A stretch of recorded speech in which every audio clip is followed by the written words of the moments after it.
जय श्री कृष्ण। राधे राधे दोस्तों। आप सभी लोग जानते हैं कि 19 दिसंबर 2025 यानी शुक्रवार को पौष महीने की अमावस्या तिथि पड़ रही है। और दोस्तों, ये वो अमावस्या तिथि है जो पौष मास में पड़ने वाली बहुत ही विशेष तिथि मानी जाती है। इस दिन स्नान और दान करने से विशेष फल की प्राप्ति होती है और इसका बहुत ही बड़ा धार्मिक महत्व होता है। धार्मिक ग्रंथों में बताया गया है कि अगर कभी ऐसा शुभ अवसर मिले जब पौष महीने की अमावस्या आए तो उस दिन एक सफेद फूल वाला उपाय अवश्य करना चाहिए। यह संयोग बहुत कम देखने को मिलता है और शास्त्रों में भी बताया गया है कि पौष अमावस्या के दिन सफेद फूल से किया गया छोटा सा उपाय बहुत बड़ा फल देने वाला होता है, क्योंकि ऐसा दिन पूरे वर्ष में बहुत ही कम आता है। दोस्तों, आप सभी जानते हैं कि अगर पौष अमावस्या का सबसे प्रभावशाली उपाय कोई है तो वह सफेद फूल वाला उपाय ही माना जाता है। इसीलिए दोस्तों, इस पौष अमावस्या के दिन आप लोगों को इस एक सफेद फूल वाले उपाय को अवश्य करना चाहिए। बहुत से लोग ऐसे होंगे जिन्होंने पूरे साल ये उपाय किसी भी दिन नहीं किया होगा, लेकिन दोस्तों आपके पास अब भी एक बहुत ही महत्वपूर्ण अवसर है जो कि 19 दिसंबर पौष अमावस्या का दिन है। इस दिन आप लोगों को इस उपाय को जरूर कर लेना है। भले ही आपने पूरे महीने भर ये उपाय न किया हो, लेकिन अगर आपने पौष अमावस्या के दिन ये उपाय कर लिया तो आपको इस उपाय का वह फल मिलेगा जिसकी आपने कभी कल्पना भी नहीं की होगी। इसीलिए दोस्तों, आप लोग इस उपाय को एक बार जरूर कर लें ताकि यह शुभ अवसर आपके हाथ से निकल न जाए और आपको इस उपाय का पूर्ण फल प्राप्त हो सके। दोस्तों, ये उपाय धार्मिक ग्रंथों में बताया गया है और इसी उपाय को आज हम आपको बहुत अच्छे से समझाने वाले हैं। इस वीडियो को देखने के बाद इस उपाय को समझने के लिए आपको किसी और वीडियो की कोई आवश्यकता नहीं पड़ेगी।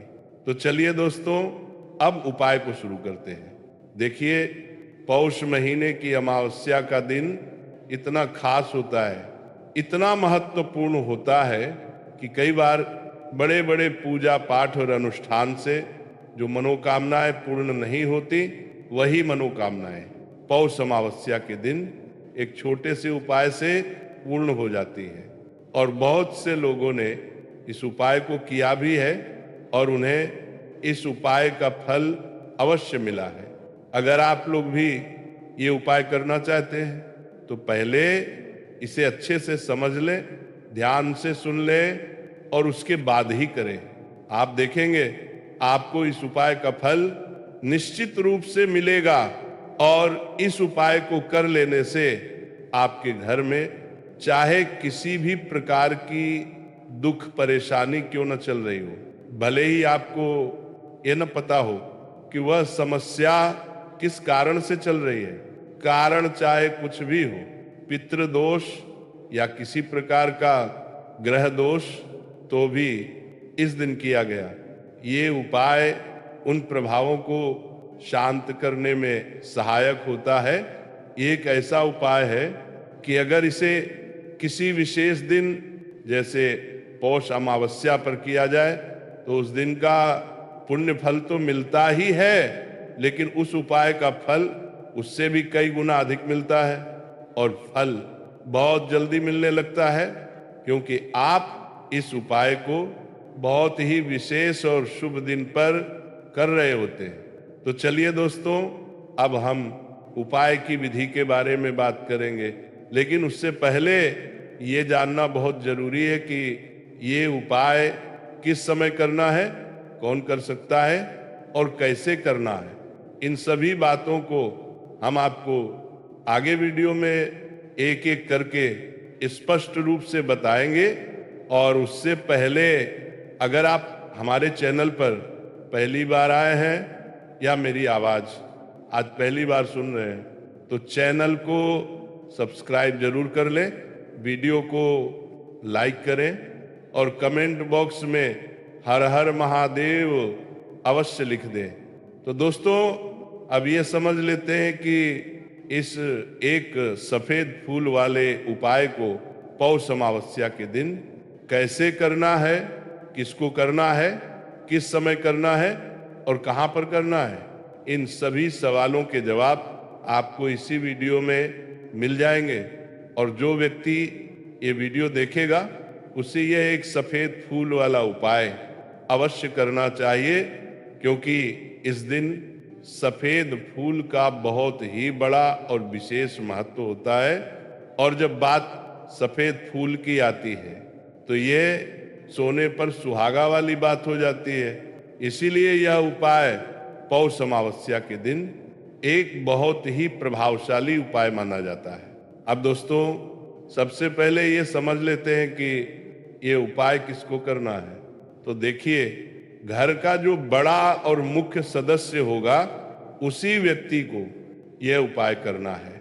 अब वह बड़ा सदस्य अधिकतर घर की माताएं या बहनें होती हैं, और अगर घर की बड़ी माताएं या बहनें ये उपाय करती हैं तो इसका फल और भी जल्दी तथा और भी बड़ा मिलता है, क्योंकि घर की जो माताएं बहनें होती हैं उन्हें ही घर की लक्ष्मी माना जाता है। और जब घर की लक्ष्मी कोई उपाय करती है तो उसका फल पूरे घर को प्राप्त होता है। अगर किसी कारणवश घर में बड़ी माताएं या बहनें उपस्थित न हो तो उस स्थिति में घर का कोई भी बड़ा सदस्य ये उपाय कर सकता है। इसमें कोई भी दिक्कत वाली बात नहीं है। लेकिन ध्यान रखिए, इस उपाय को घर के सभी सदस्यों को नहीं करना है।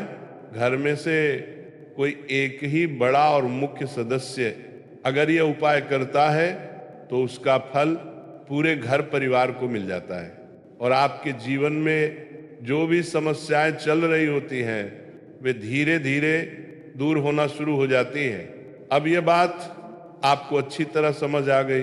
ये घर में से कोई एक ही बड़ा और मुख्य सदस्य ये उपाय करेगा, और विशेष रूप से घर की माताओं बहनों में से कोई एक माता या बहन अगर ये उपाय करे तो ये सबसे उत्तम माना जाता है। अब हम समझते हैं कि ये उपाय किस समय करना है। ये एक सफेद फूल वाला उपाय हमें पौष महीने की अमावस्या यानी 19 दिसंबर 2025 शुक्रवार को किस समय करना है। तो देखिए, इस उपाय को करने का समय सुबह का समय भी है और शाम का समय भी है। लेकिन यहाँ एक विशेष बात समझ लीजिए, पौष महीने की अमावस्या पर शाम का समय विशेष रूप से भगवान शिव को अधिक प्रिय माना जाता है।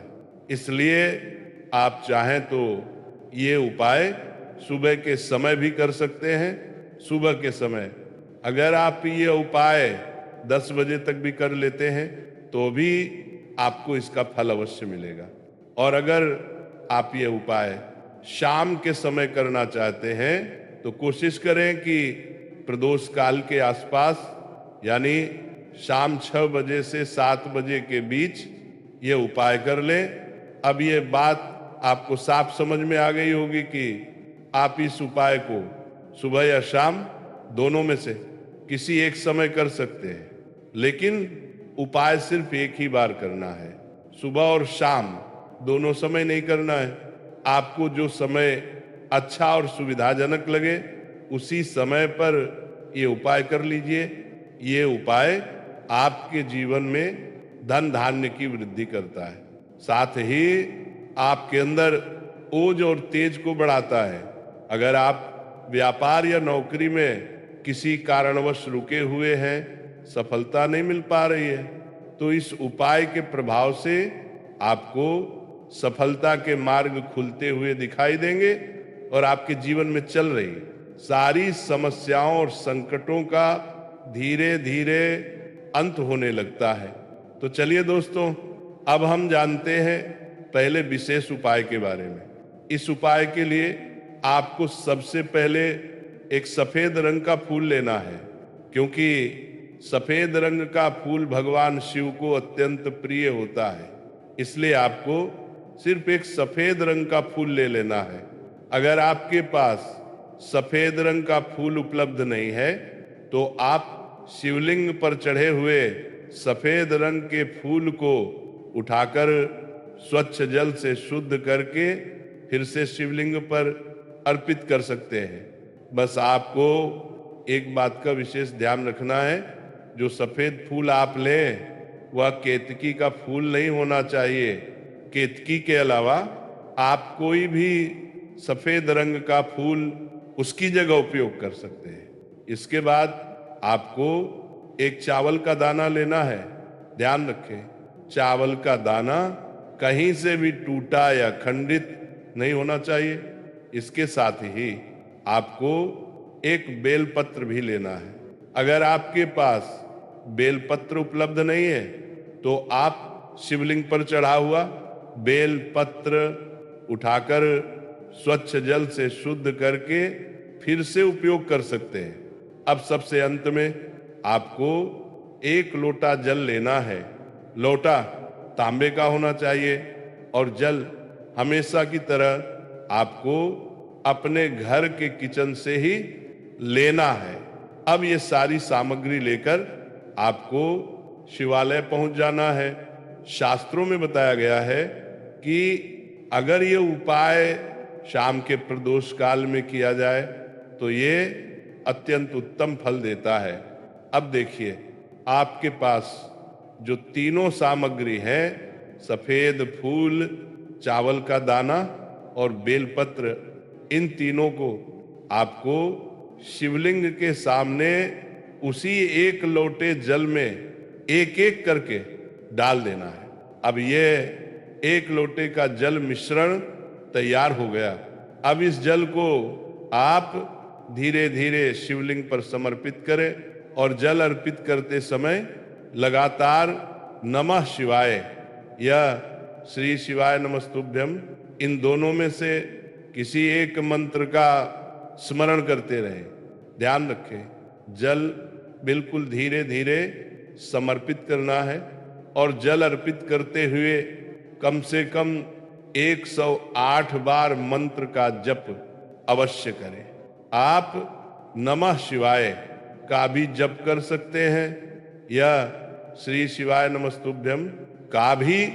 इसके बाद जो जल शिवलिंग से होकर जलाधारी से नीचे बह रहा हो, उसमें से थोड़ा सा जल किसी पात्र में इकट्ठा कर लें।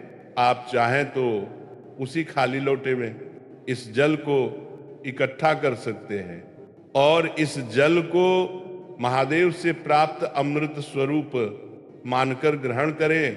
अब इस समय मन ही मन महादेव से अपनी प्रार्थना करें कि हे महादेव, मेरे व्यापार में जो रुकावटें आ रही हैं, मेरे जीवन में जो सफलता नहीं मिल पा रही है, धन धान्य की जो समस्या बनी हुई है, नौकरी या कार्यक्षेत्र में जो परेशानियां चल रही हैं, आप मेरी इन सभी मनोकामनाओं को कृपा करके पूर्ण करें।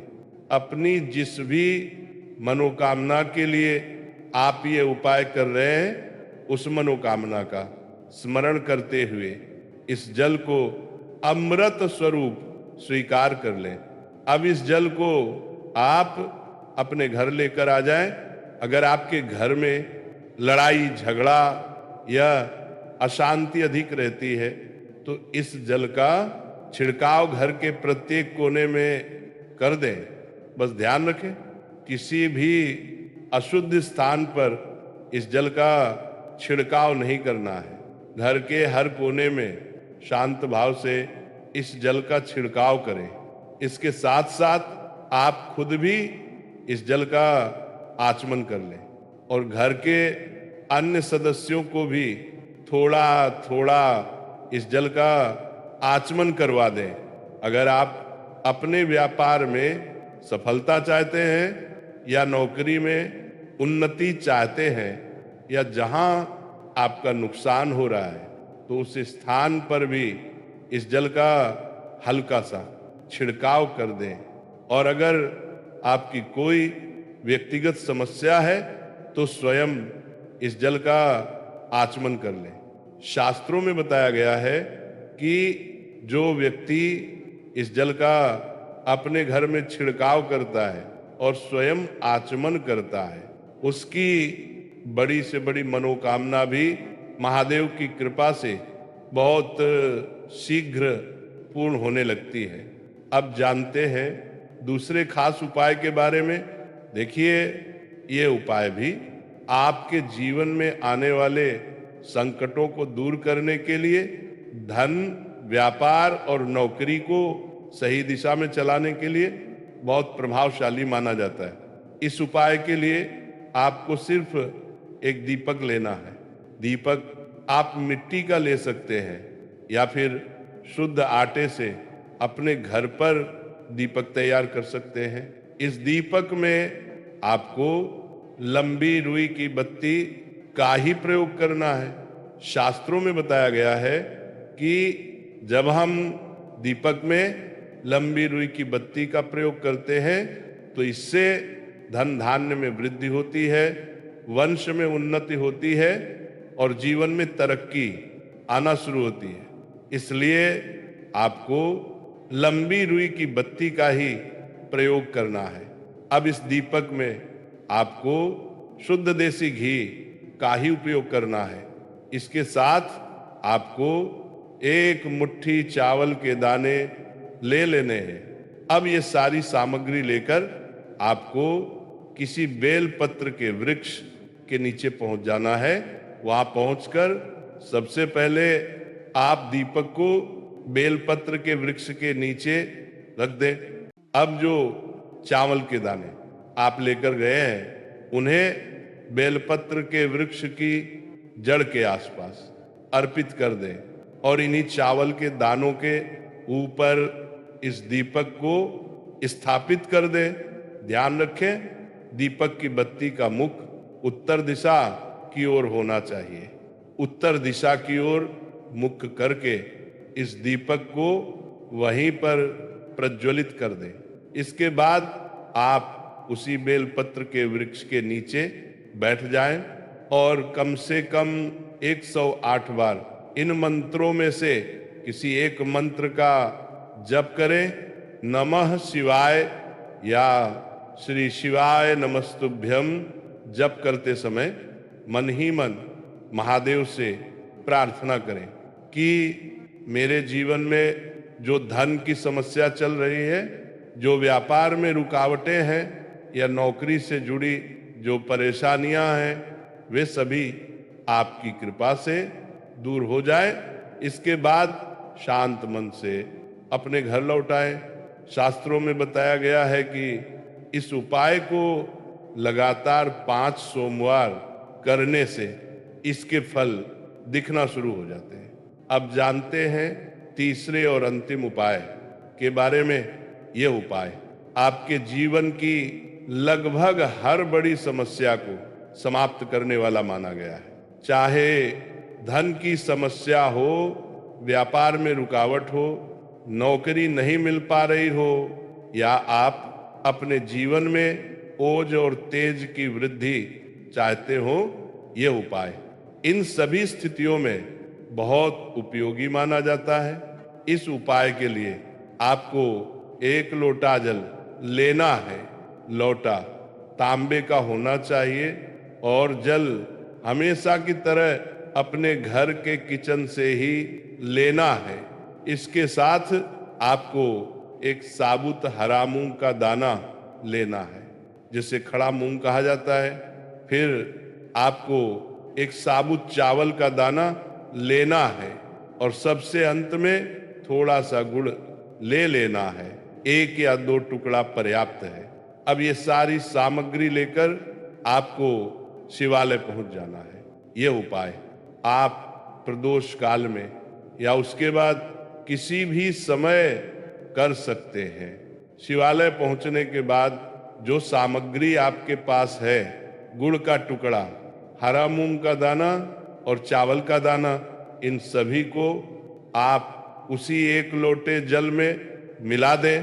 अब देखिए, अब ये 1 लोटे जल का मिश्रण पूरी तरह तैयार हो चुका है। अब आपको शिवलिंग के सामने बैठ जाना है और सबसे पहले महादेव से सच्चे मन से प्रार्थना करनी है। जो भी आपकी समस्या हो, अगर धन धान्य की समस्या है तो उसके लिए प्रार्थना करें। अगर व्यापार में रुकावट है या नौकरी से जुड़ी परेशानी है तो उसके लिए प्रार्थना करें। अगर घर में बार बार लड़ाई झगड़ा होता है, गृह क्लेश बना रहता है या मन अशांत रहता है, तो अभी एक एक करके महादेव से कह दें। महादेव से बस मन की बात कहनी है, बिना डर बिना संकोच। इसके बाद अब आपको ये 1 लोटा जल बहुत ही धीरे धीरे शिवलिंग के ऊपर समर्पित करना है।